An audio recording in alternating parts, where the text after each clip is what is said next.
Ay, salamat. Wala na si Ina. Parang kilala kita. Juan? Si Juan? Oh, paano mo nalaman ang pangalan ko? Dito sa libro ko. Anong? Teka, ba't mo nga ba pinagtataguan yung nanay mo? Ano? Galit na galit siya sa akin. Paano mo naman nalaman?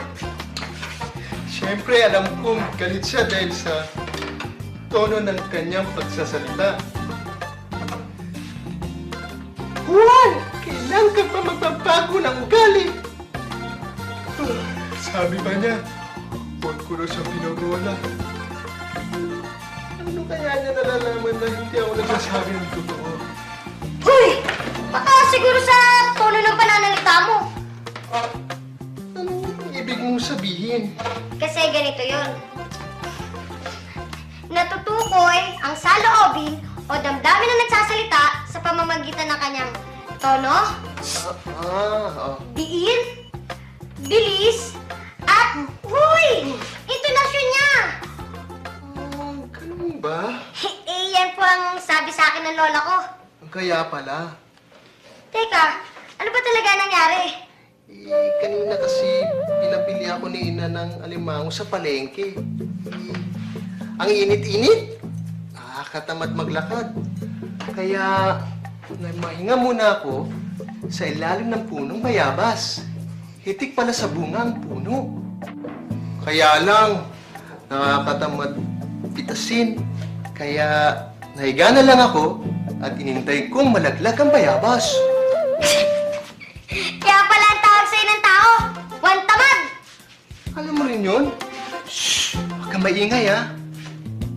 Aba, tanghali na. Hindi pa nahuhulog yung bayabas. Kaya, umuwi na lang ako. Kasi, gutom na ako.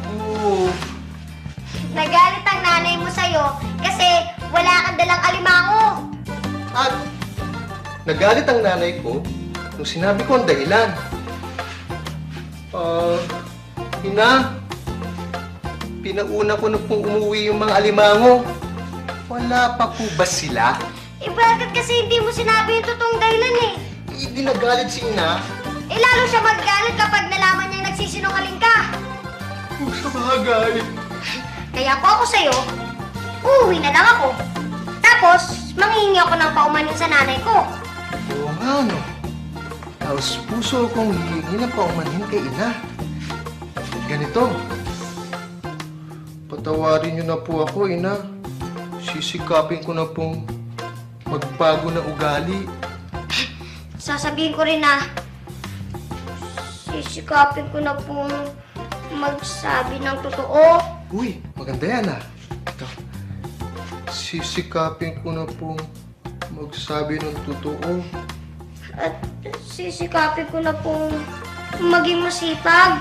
At sisikapin ko na pong maging masipag. Ano?